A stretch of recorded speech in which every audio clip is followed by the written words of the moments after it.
Le saviez-vous que les États-Unis peuvent rester sans gousse de vanille de Madagascar?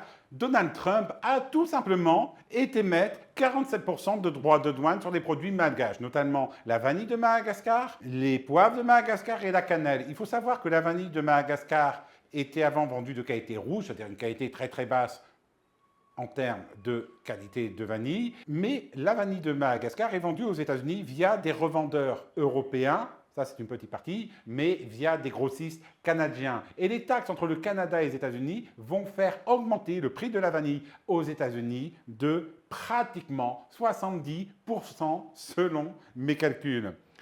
Alors, il faut savoir que c'est une aberration de taxer Madagascar. Pourquoi?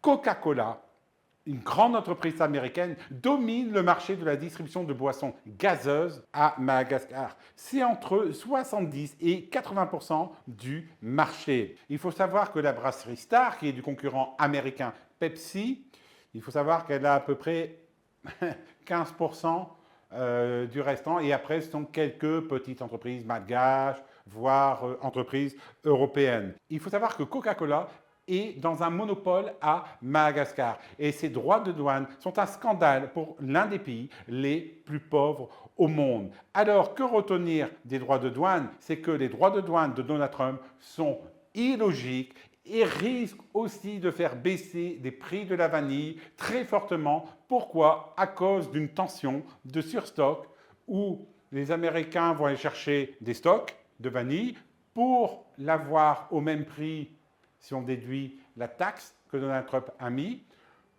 voire ne vont tout simplement pas en acheter et produire de la vanille de synthèse.